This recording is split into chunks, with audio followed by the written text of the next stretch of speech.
चतुः सप्त्युत्तर शततम सुक्तम। भाषार्थ, हे ब्रह्मणस्पति, जिस कारण जानने योग्य हविर द्रव्य के साधन से इंद्र देवों के समीप जाता है, उस साधन से हमें राज्य प्राप्ति के लिए उत्साहित कर।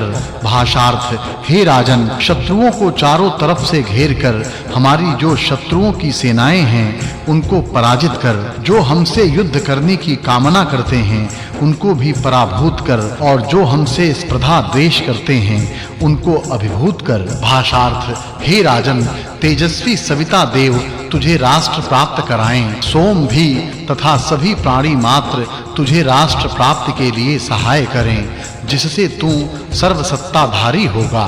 भाषार्थ, जिस हविर द्रव्य साधन से इंद्र कार्य करने में समर्थ, धनवान, यशस्वी एवं श्रेष्ठ हुआ, वह यह हवि मैंने तैयार किया है। हे देवों, इस कारण ही मैं शत्रु रहित हुआ हूँ। भाषार्थ, शत्रुओं का नाशक मैं शत्रु रहित हुआ हूँ। राष्ट्र प्राप्त करके विशेष रूप से शत्रुओं को पराभूत करने वाला हुआ हूँ, जिससे मैं इन सभी प्राणियों तथा प्रजाओं का स्वामी हुआ हूँ। पंच सप्त्युत्तर शततम सुक्तम।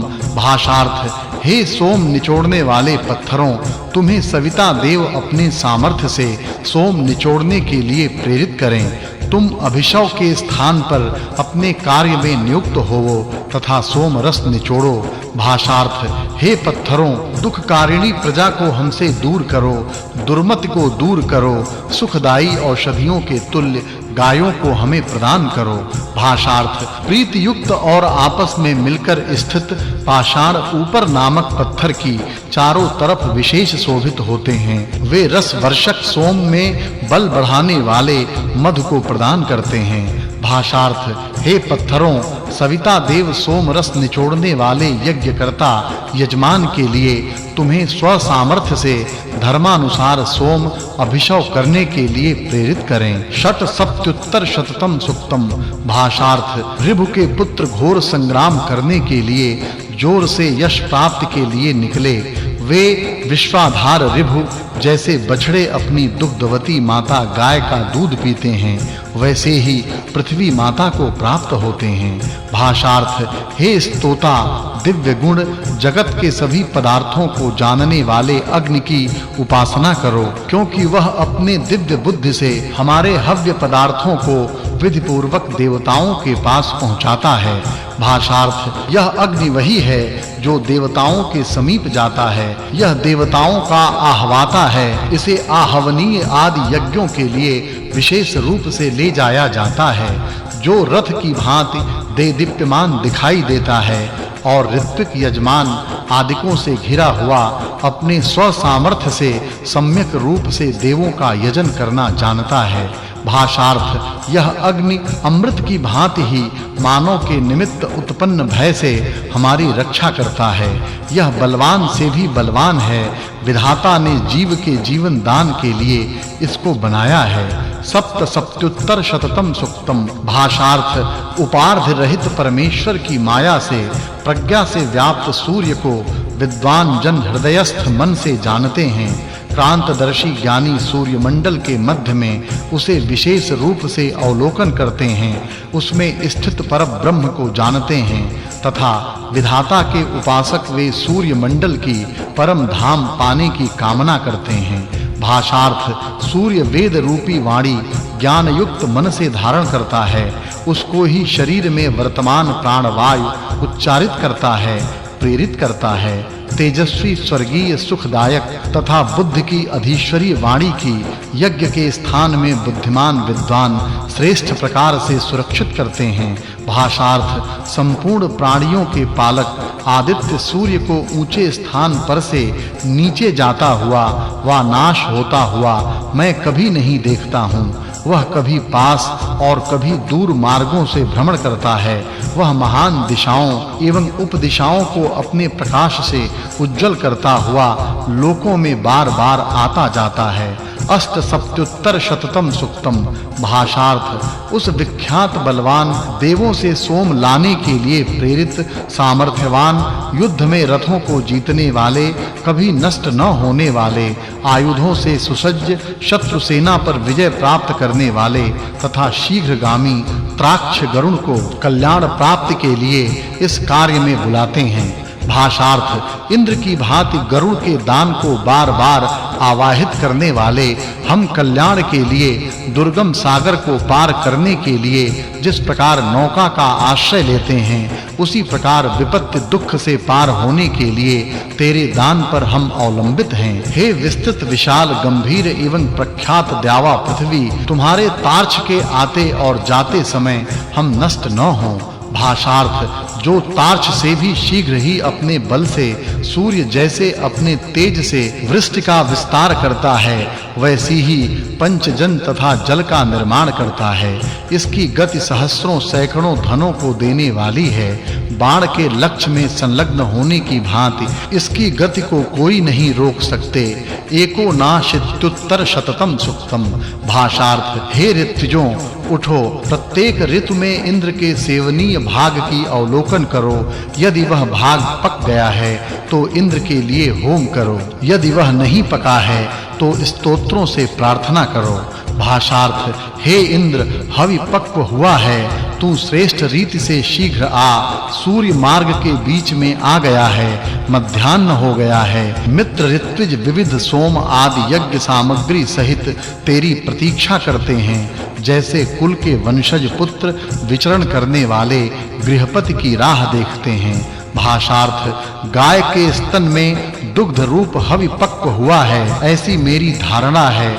फिर अग्नि में भी पक्व हुआ है, इसलिए वह श्रेष्ठ रीति से पकाया गया है, ऐसे मैं मानता हूँ। अतः वह हवि बहुत श्रेष्ठ तथा नवीन रूप का है।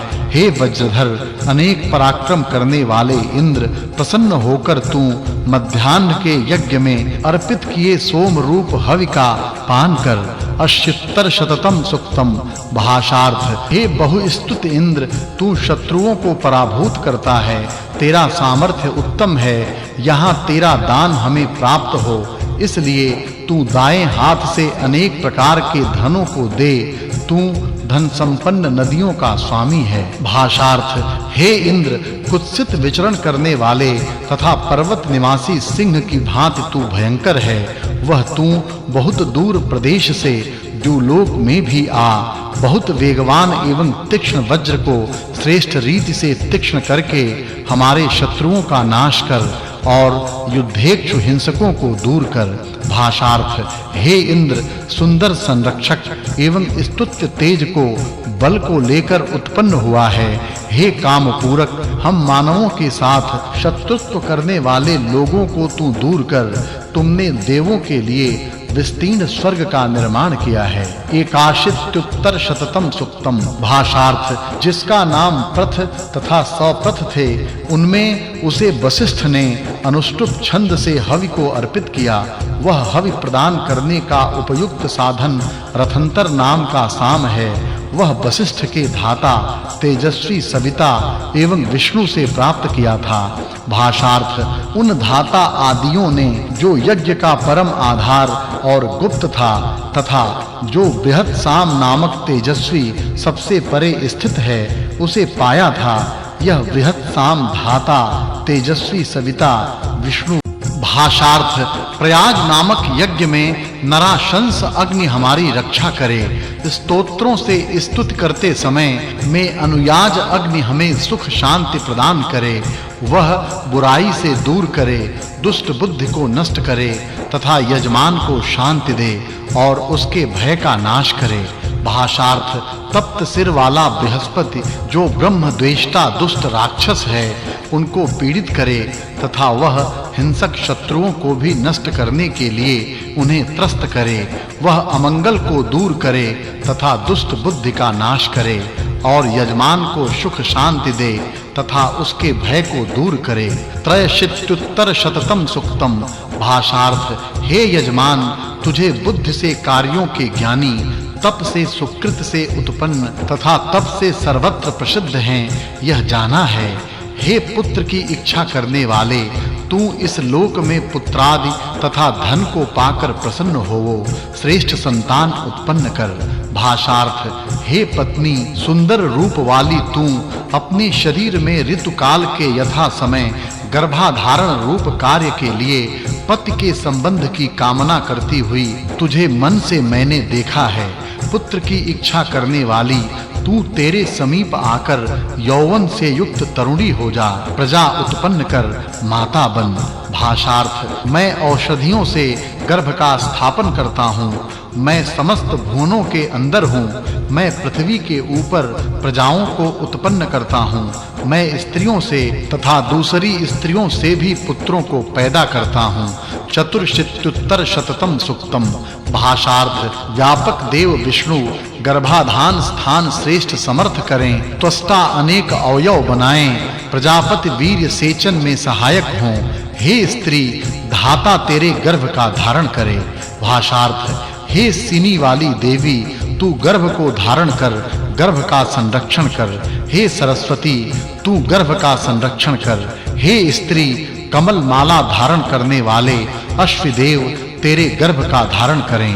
भाषार्थ सुवर्णमय अरणियों का जिस गर्भस्थ संतान के रूप में बालक अग्नि के लिए अश्वदेव मंथन करते हैं, तेरे उस गर्भस्थ संतान को हम 10वें महीने में प्रसव होने के लिए बुलाते हैं। पंचाशीत्युत्तर शततम सुक्तम। भाषार्थ मित्र, अर्यमा एवं वरुण इन तीनों का तेजस्वी बल एवं महान रक्षण सहाय हमें प्राप्त हो। भाषार्थ उनके घर को भी अनर्थ करने की इच्छा वाला शत्रु कुछ बिगाड़ नहीं सकता तथा उनके मार्गों और विश्राम स्थानों में भी उनकी कृपा दृष्टि से शत्रु कुछ नहीं कर सकता। भाषार्थ अदिति के ये तीनों पुत्र मित्र, अर्यमा एवं वरुण जिस मानव को अविनाशी तेज जीवन रक्षा के लिए प्रदान करते हैं, उसका भी दुष्ट शत्रु कुछ बिगाड़ नहीं सकता। षड्शीत्युत्तर शततम सुक्तम। भाषार्थ सर्वव्यापक वायु हमारे हृदय के लिए औषधि की भांति होकर आए, वह कल्याणकारक एवं सुखकारक होकर हमें दीर्घायु प्रदान करे। भाषार्थ हे वायु और तू हमारा पिता है और तू भाई तथा तू हमारा मित्र भी है, वह तू हमारे जीवन के लिए कृपा कर। भाषार्थ हे वायु तेरे घर में जो यह अमृत का निधि स्थापित है, उसमें से हमारे जीवन के लिए दे। सप्ताशीत्युत्तर शततम सुक्तम। भाषार्थ हे स्तोताओं मानवों की कामनाओं को सिद्ध करने वाले अग्नि की स्तुति करो, वह हमें शत्रुओं से पार करे। भाषार्थ जो अग्नि अतिशय दूर स्थान से अंतरिक्षवत सब पार कर बहुत प्रकाशित होता है, वह अग्नि हमको सभी शत्रुओं के पार करे। भाषार्थ जल की वृष्टि करने वाला जो अग्नि अपनी अति शुद्ध कांति युक्त ज्वाला से यज्ञों के शत्रु राक्षसों को नष्ट करता है, वह अग्नि हमको द्वेष करने वाले शत्रुओं से पार करे। भाषार्थ जो अग्नि संपूर्ण लोकों को अपने सामने देखता है और अच्छी प्रकार देखता है, वह अग्नि हमें अप्रीति युक्त शत्रुओं से पार करे। भाषार्थ जो इस अंतरिक्ष से पार ऊपरी लोक में कांति युक्त अग्नि उत्पन्न हुआ है, वह हमें सब कष्टों से पार करे। अष्टाशीत्युत्तर शततम सुक्तम। भाषार्थ हे यजमानों सर्वज्ञानी सर्वव्यापी एवं अन्नवान अग्नि को प्रज्वलित करो, स्तुतियों से प्रेरित करो, जिससे हमारे इस बिछाए हुए आसन पर वह विराजे। भाषार्थ सर्वज्ञ सुपुत्र एवं अग्नि की महान उत्कृष्ट स्तुति मैं करता हूँ। भाषार्थ जात वेदा अग्नि की जो काली कराली आदि सप्त जिह्वाएं सिखाए हैं, जिनके द्वारा वह देवों के पास हवियों को ले जाता है, उनके साथ वह हमारे यज्ञ में पधारे। एकोननवत्युत्तर शततम सुक्तम। भाषार्थ यह सदैव गमनशील एवं तेजस्वी सूर्य उदयाचल को प्राप्त हुआ है और पूर्व दिशा में अपनी माता पृथ्वी को प्राप्त करता है, अनंतर अपने पिता द्युलोक की ओर शीघ्रता से जाते समय बहुत शोभायमान होता है। भाषार्थ सूर्य की रमणीय कांति शरीर में मुख्यतः प्राण रूप से विचरण करती है, वह प्राण ग्रहण करती तथा अपान का कार्य करती है। इसी से महान सूर्य अंतरिक्ष को प्रकाशित करता है। भाषार्थ सूर्य के 30 स्थान दिन उसकी कांतियों के तेज से विशेष रूप से शोभित होते हैं। गतिशील सूर्य के लिए वाणी से स्तुति की जाती है। नवत्युत्तर शततम सुक्तम। भाषार्थ उस परमात्मा महान दीप्तिमान तप से ऋतु एवं सत्य उत्पन्न हुए हैं। इसके बाद प्रलय रूपी रात्रि हुई, तब जल से भरा सागर पैदा हुआ। भाषार्थ जल से भरे सागर के पश्चात संवत्सर उत्पन्न हुआ। फिर निमेषोन्मेष करने वाले, संसार वश में करने वाले उस परब्रह्म ने दिन और रात बनाए। भाषार्थ सबको धारण करने वाले परमात्मा ने सूर्य, चंद्रमा, द्युलोक तथा पृथ्वी लोक, अंतरिक्ष एवं सुखलोक को पहले की भांति ही बनाया। एक नवत्युत्तर शततम सुक्तम। भाषार्थ सभी सुखों की वृष्टि करने वाले अग्नि तू सबका स्वामी होकर संपूर्ण तत्वों को मिलाता है। तू भूमि के यज्ञ वेदी पर प्रकाशित होता है। वह विख्यात तू हमें नाना ऐश्वर्यों को प्राप्त करा। भाषार्थ हे स्तोताओं, तुम आपस में एक विचार से मिलकर रहो, आपस में मिलकर प्रेम से वार्तालाप करो। तुम लोगों का मन समान होकर ज्ञान प्राप्त करे। जिस प्रकार पूर्व के लोग एकमत होकर ज्ञान संपादन करते हुए सेवनीय ईश्वर की श्रेष्ठ प्रकार से उपासना करते हैं, उसी प्रकार तुम भी एकमत होकर अपना कार्य करो, धनादि ग्रहण करो। भाषार्थ हम सबकी प्रार्थना एक जैसी हो, आपसी मिलन भी भेदभाव से रहित एक सा हो, विचार प्रदान करने का स्थान एक ही हो, अपना मन मनन करने का साधन अंतःकरण तथा चित्त विचार जन्य ज्ञान एक विध हो।